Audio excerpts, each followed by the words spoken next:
All right, test, test, test. Is this thing live? I know it looked like hell. This is Dave. This is What's Up, Dave. This is my daily frequent stream where I catch up with my friends on the internet, letting them know what I'm doing. And as you can see, this is the day that I am healing from the trip from the dermatologist, where they use this electric needle to blast out these oil deposits that had been under my skin, something called a sebaceous hyperplasia, where your oil glands in the hair follicle becomes overactive and essentially creates this reservoir of oil that doesn't go away. So they just lance that thing with the electric needle. It feels like a little zap, and the thing just kind of dries up, and then they scrape it off. But then you look like this for a while. I guess they're telling me that I look like I have chicken pox, so I'm actually just hiding inside the house for a while, so people don't freak out. Why do I care? I don't know. So it looks like we have audio going, so let's get this thing started. This is What's Up, Dave, and we're going to do some show and tell first. Let me turn that off because it's going to drive me crazy. Like, I'm just woke up again, so I guess today is technically my the start of my Saturday. Today was a reactive day, but we'll get into that later. So what am I going to talk about? I never realized I could see my feet when I go that far. I'm just looking at the monitor view over there. So let's switch to the chat view. And we're going to talk about, the FIGMA series. So let me show you my screen here. And I think I have Lightroom open still. Yeah, so the figure that I had gotten yesterday, I only opened the box but didn't assemble it. So I woke up in the middle of the night last night and couldn't fall asleep. So I started to play around with it. So this is the figure assembled. This is a Good Smile FIGMA series figure of Kirito from Sword Art Online 2, Part 1, the Gun Gale Online section. So Kirito has a photon sword and an FN57 sidearm, which is an actual sidearm. So let's just get the camera back down here so we can take a look at the posability of this thing. Hopefully this isn't too boring for people. So let's see, can I get this lower? I guess I'll just hold it up. So interestingly, there's this articulating arm that holds up the figure. This is really cool. I really like this system. And you can sort of move it from side to side. There's another extension there that sort of offsets so it can be a little bit more angled. This is really nice. I wish more figures did this. So there isn't a issue, though, with the hair covering it up in the background. So like it's kind of, you can't put the hair down, but you had to go for more dynamic poses.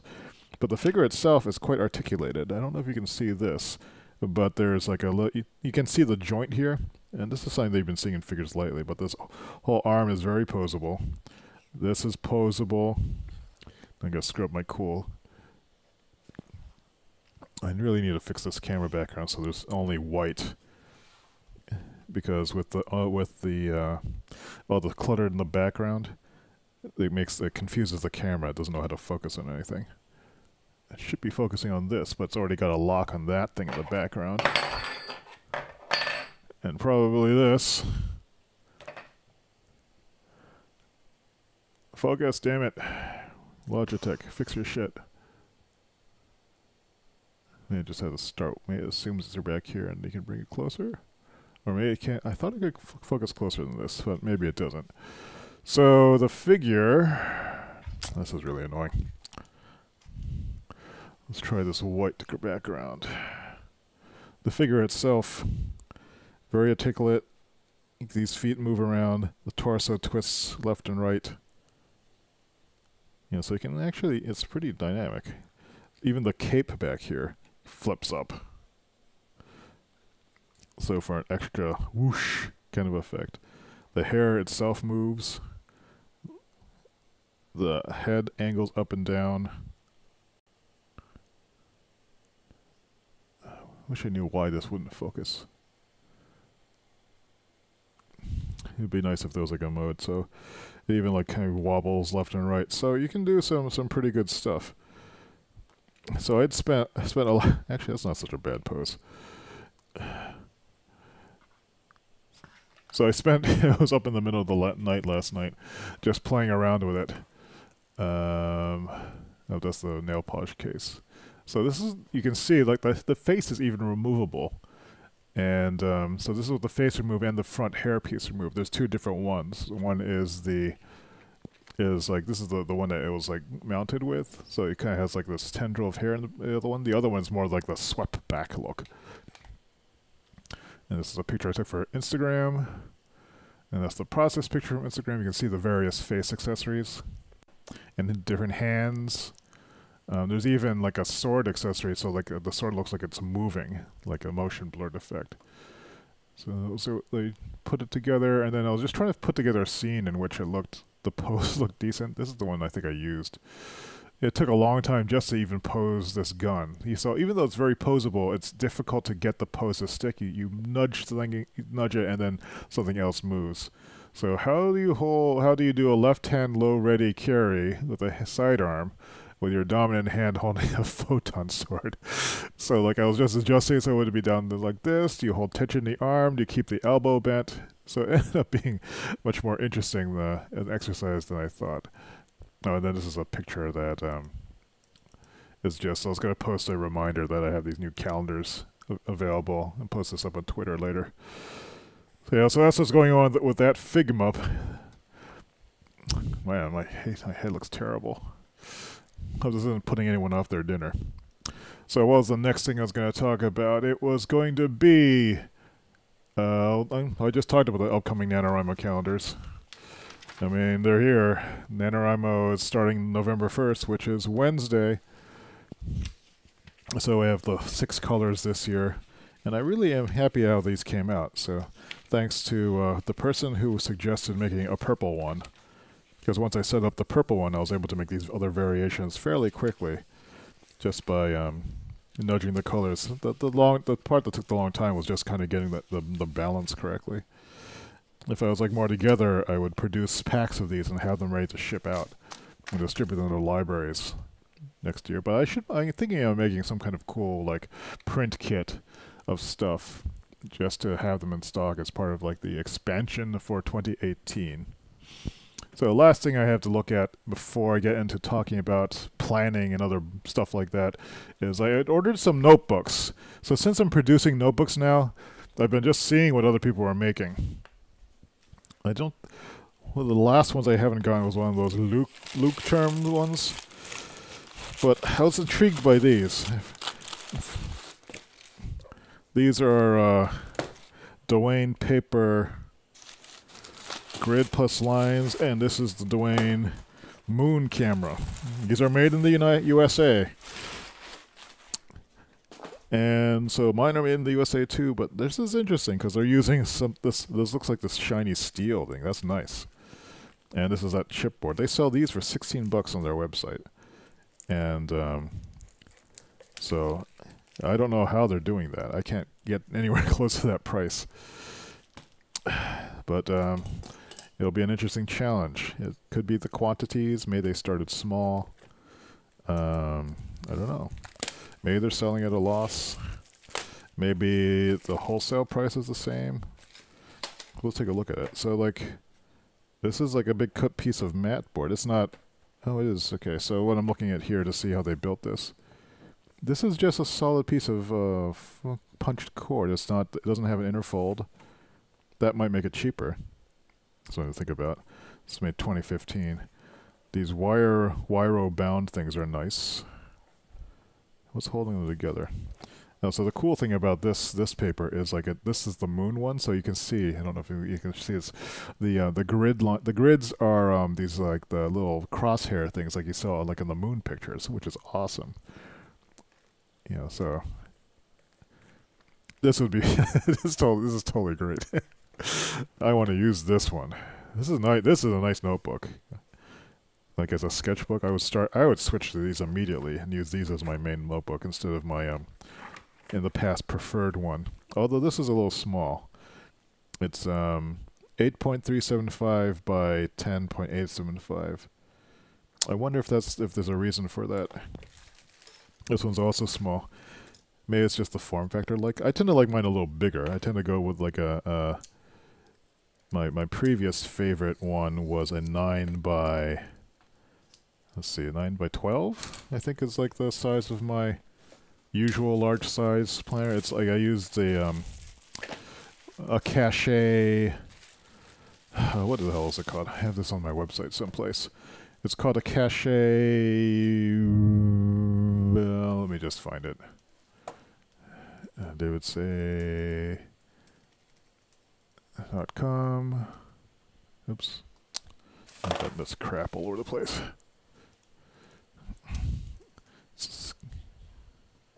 Yeah, it's a Cache Classic Graph. So it's this notebook. This was a 9 by 12. These used to be quite expensive when I bought them. I think they were like $26. And you can see that some of the common features. It's got the wire bound, the wire style banding, which I like because they open straight and they fold flat. Good paper.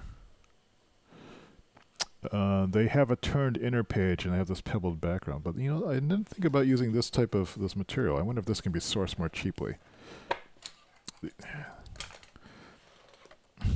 That could be why it's less expensive. So, like, I should just show this stock to the printer and say, "How about this stuff?" But this is a beautiful pattern. Look at this. This is kick-ass. This is their combination lined paper and rule. That's sweet. So you get the best of both worlds. I wish I had thought of this. But it gets in the. I had made some alternative graph paper at one point that was using ratios, actually. Let's see if I can find that. davidsay.com. Graph paper. Yeah, madness-inducing graph paper. Let's see if this is any good at all. So yeah, so I had made paper that had these weird patterns in it, based on 12-tone notes. Why is this saving? Oh, probably because like I have it saving. And this was just like a fun experiment. I didn't intend it to be useful, but so these are showing like intervals of 1 to 1, 1 to 2, 1 to 3, 1 4, 1 5, 1 6, 1 7. So the reason why I was doing this is because I was trying to visualize tonal harmony and tonal discordance by looking at the intervals in an equal tempered 12-tone system, as far as I understood what that is. I just thought it was kind of neat to look at, but so I'm a big fan of alternative graph papers. So yeah, actually I forgot I had this camera set up. So if I go to the NDI, this is like I'm on the NDI, so we can just get a little bit closer. Just kind of take a look at some of the elements of this notebook. So it's nice paper too. This is a nice note. It's a little thinner than than what I'm using. So bleed through might be an issue, but I guess we'll find out. But I know this is beautiful. I just like that. This is like even the color of the tone. Is this screen? Can you focus, please? Focus. I don't think I can get that close. No, I need to get a loop. I don't know where my loop is. You'd think I would know where my loop is. The little thing that I use for. I wonder if it's over here. I used to carry this thing around with me a lot, just so I could peer at stuff. It's like kind of like a little miniature, a miniature. What's all this? Oh, here it is. Miniature magnifying glass. Is this my regular one, or is this the? This is also called a linen tester because you used to use these for looking at thread counts. And what I want to look at in this, this is not the regular one. I think this is another one I got. This is much stiffer. It's like it's never been used. So it unfolds out like this, and then you can kind of see inside of it. I don't know if this was going to work on the camera. Whoa. Can I see anything? It's probably not going to show up there, but at least you can see what I'm trying to do. I'm going to hold this thing up now and look at it. see what I can see. So they're called London testers because you would usually, so I think, look at the pattern. It's a very fine pattern. I can't even see like any dots. So I don't have enough light though. Like, is it screened? I'm trying to see if this is a... whether or not it's pure ink color or if it's actually for color process. For something like this, oh, I see some errors. This is for color process. It's not perfect. Or it's two color process. And they very subtly tweak the color of the heavy lines. So they're slightly more blue, whereas the grid, the quadrille grid colors are slightly green. That's interesting. Yeah. So that must be something they must have adjusted visually just to make it look nicer. And it does, it is apparent to me that this is like a really nice look to it. Let's take a look at this one. So I'm going to do the same thing with this. If these are not screened, I think these are one color jobs, and that would make sense if you're doing this because you can get much higher resolution. Quality is very good, as opposed if you looked like even like this is like 600 dpi output on a crappy printer. You can see the dots and stuff like that. Yeah, that's like a order of magnitude bigger in size. The normal eye you don't see it, but except as a kind of a slight fuzziness around things. So, and that would be an issue if I was doing print on demand too. So this is a nice idea. I like the square aspect, and I'm trying to think of like, and you can print on these too, which is nice. These even look, these are debossed too, it looks like. So they must have these produced at a facility someplace. Very cool. This is in 2009, 2015. I had never heard of these before. This is beautiful. So that's that. Let me close up my linen tester. And that concludes the show and tell portion of the day. So this is a good time. This is not my regular linen tester. It must have been an extra one I got at some point. I wonder where the other one went. So that's kind of what's going on right now. This is a good time to tune out, because everything else is going to get really boring from this point on. Because I am going to be talking about work-related stuff. But these are awesome. I love these. These are fantastic. Oh, pretty cheap too. 16 bucks.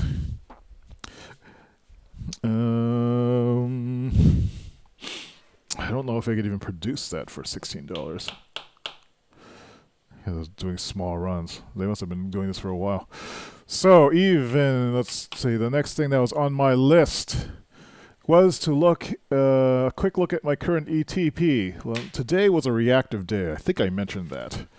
And so I actually didn't use my ETP. I woke up, so after screwing around with the figure, I woke up around 1 or 2. You know, so I was like, I woke up in the, like, I tried to go to sleep at midnight. I managed to stay asleep for about 2 hours, and I woke up and I couldn't go back to sleep again. So then I started screwing around with the figure over here. And after that, fell asleep at 6, and then I slept for a normal 8 hours, it seems. Woke up feeling really tired, and then I just checked my phone, had a bunch of messages from Ben, the guy I'm working with on these NSF grants. And see, he was mentioning that there were some issues. They'd uncovered the bug that had been reported yesterday. They got a hint of what was going wrong with it just by sheer accident, and so we were looking at that. We had an impromptu conference call with the other team in Indiana. We talked about what to do about it. Their next critical test is on Tuesday. This is the part where they're doing trials in the classroom. So they only have a very small window to do this. So this is kind of, you know, I guess the crunchy part of the project. Although it hasn't been too bad this year. Not for me anyway. Like poor Ben has had to handle all the curriculum related stuff. because I don't know what's going on with it at all and I can't fix it. But the upshot is I have to work this weekend. My dad's coming in a week, and I have to like completely clean the house, and I need to move stuff around, and just tomorrow's going to be a brutal week, or the next week is going to be a brutal week of just trying to get everything done before Friday or Saturday. And so after doing a few hours of the work today, I kind of was like on a kind of feeling. I guess I thought like, yeah, well, we can do this. This will be fine. But I think internally I was not happy about it. And so I just fell asleep again and tried to wake. All my energy disappeared. It's like my will to get up and do things. So it's now consumed by this task hanging over my head. Like, now I need to fix this bug that I've only seen a hint of it via a text, like via an email that references a text file error message without a full stack trace. And I have a good idea of what is going on there, and I can implement it, but it's the kind of thing that you can only infer it exists. I could spend 5 hours trying to set up the environment to reproduce it and still not see it. So the first pass I'm going to take is just to bulletproof the code that I know isn't there that should be there now if this is what's happening. Essentially what's happening is the iPads are losing their socket connections to the server. And I've noticed that the iOS web applications have terrible socket reliability. So we actually had to switch some of the stuff that was using sockets to communicate between various parts of the system to using actually HTTP polling, which sucks. But the iPads, their browsers tend to go to sleep, and then I guess now they drop the connection, and they don't drop the actual the web app doesn't stop running, the connection just drops, and so I need to add code there that will try to reconnect and like not lose any state or get too far out of the sync. So I'm not quite sure what the ramifications are. In any case, it's making me very grouchy, and because I was just starting to get moving on this other work that I was doing, was just getting my own website working, and then all the various other projects. And then my dad will be here for 3 weeks, so that will be. And then I have to get prepared to go to Taiwan in next year too.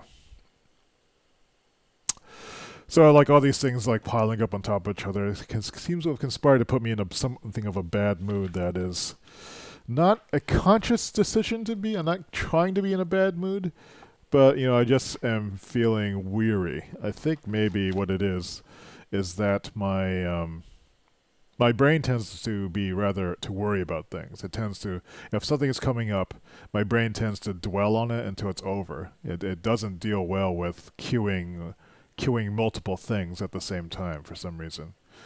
And I think that maybe it's like some childhood anxieties about like not being sure what's going on. Like I used to live in Taiwan after being born in the United States, and I don't speak Chinese or understand Chinese, and it was a weird place, and felt like a fish out of water for most of the time I was there. And so like there's this kind of constant worry about things that I'm going to get lost, or I don't understand what's going on, or I'm an outsider. And so I think this is maybe what it creates this kind of sensitivity to these situations. The way to deal with it is to just say, listen to it, go, yeah, you poor thing. But that's not true anymore, and we can choose our reaction. We don't need to be a victim to it. Because we think about it, like, what can you possibly do about it? And it says, well, there's lots of things you can not worry about. It's not like it's a huge thing. It's like one day. It's not the end of the world if you don't get it done right away. Let's just take our best shot at it and see where it goes. So if I look at the I hope that didn't switch. So as far as I got was just filling this out to say Friday, October 27. And I'm just going to write reactive day here. And the sort of things I got done were, this was the step, iPad, socket, disconnect. So I spent 3 or 4 hours on that today.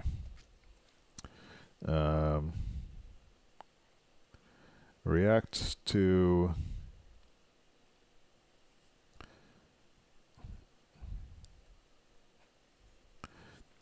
socket bug,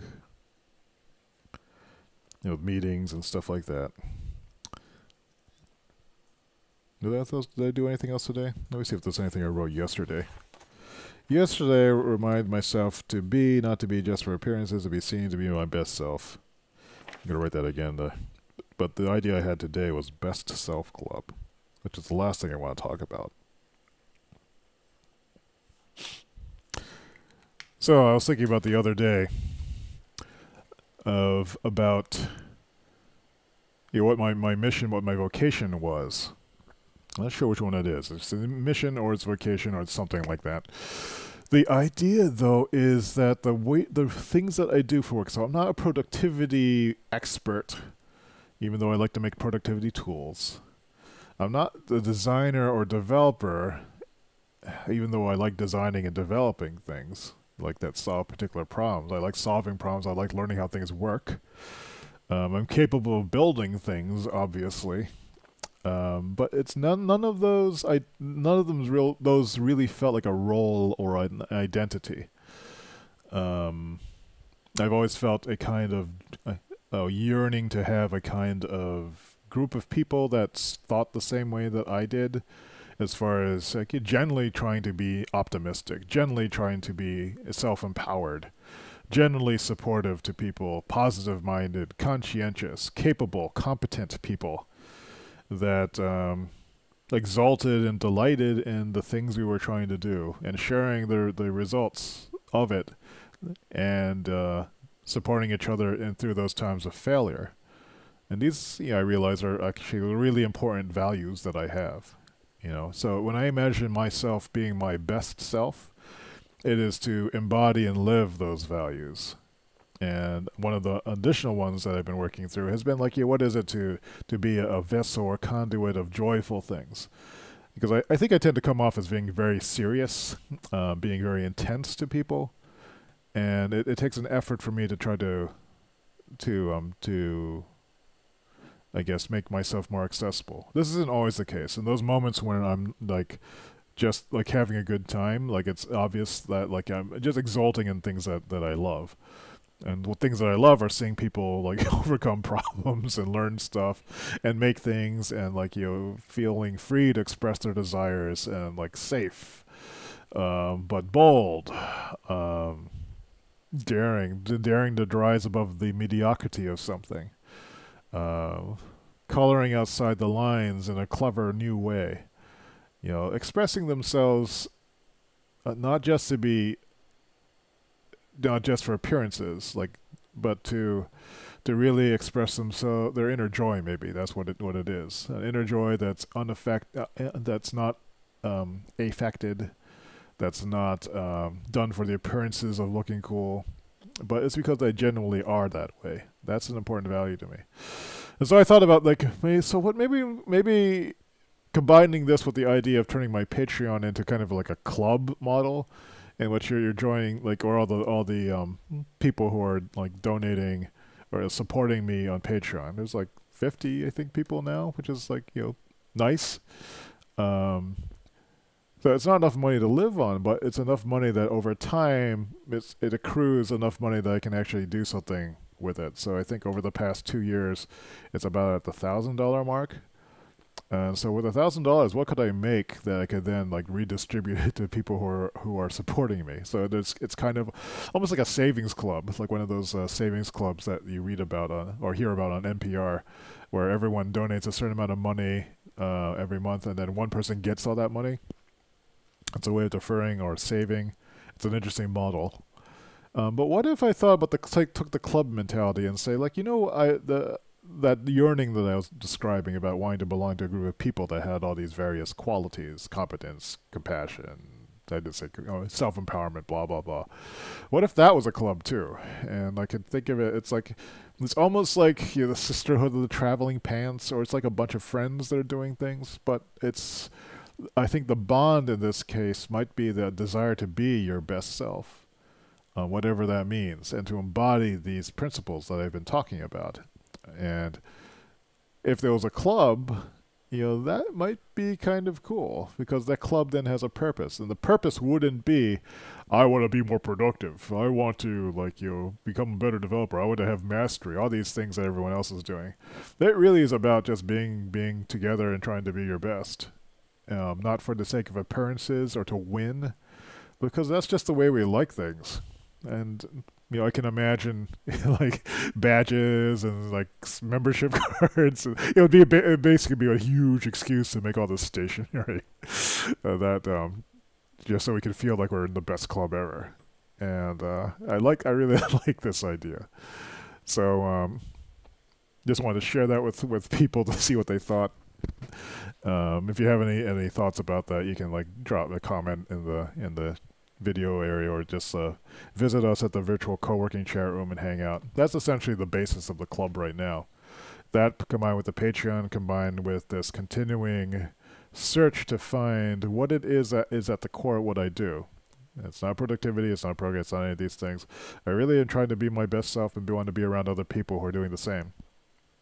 And not be a dick about it. So, with that, I'm going to go eat dinner. I'm going to try to get some stuff done, and try to just kind of take deep breaths through my way of doing this work. I may start it now, because if I try getting out of the way earlier, then maybe I can have some weekend left over, and that would be nice. Okay, so thanks for listening. Thanks for watching. Have a good weekend. I may stream a little bit this weekend, depending on what's going on. If I can get the chance to do some chores, might be nice to do some stuff. So, have a good night. 6, 7, 8. Is this still on? It is still on. Good. 30 minutes. That's not bad. I wonder if anyone watches the end of these. I should have puppet shows or something.